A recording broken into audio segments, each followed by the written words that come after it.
Watch the clip. Here's what the president actually said. The way I think about it is, this is a great country that had gotten a little soft, and we didn't have that same competitive edge that we needed over the last couple of decades. We need to get back on track. Isn't this self-evidently true? And isn't this what conservatives have been saying for decades? The evidence on the topic is pretty clear. The United States is slipping by most measures of global competitiveness. In category after category, actual venture capital funding, research and development, America has dropped well behind countries like Japan, South Korea, and Sweden. The Information Technology and Innovation Foundation measures 39 countries on their efforts to improve competitiveness over the last decade. America comes in next to last.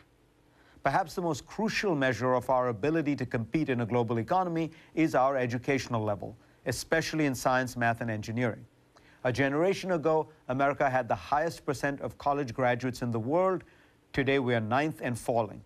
In 2004, only 6% of U.S. degrees were awarded in engineering, which is half the average for rich countries.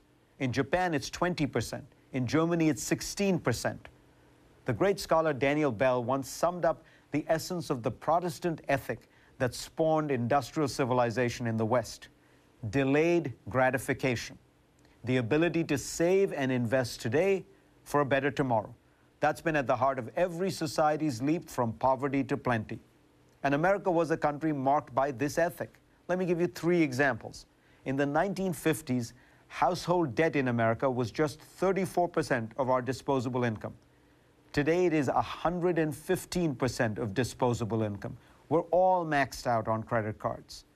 Over the same period, investment in infrastructure and R&D spending are both down by a full % of GDP.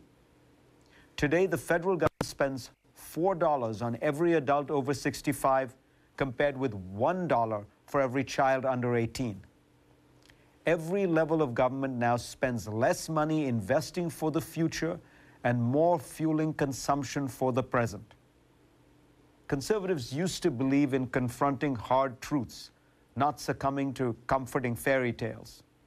Some still do.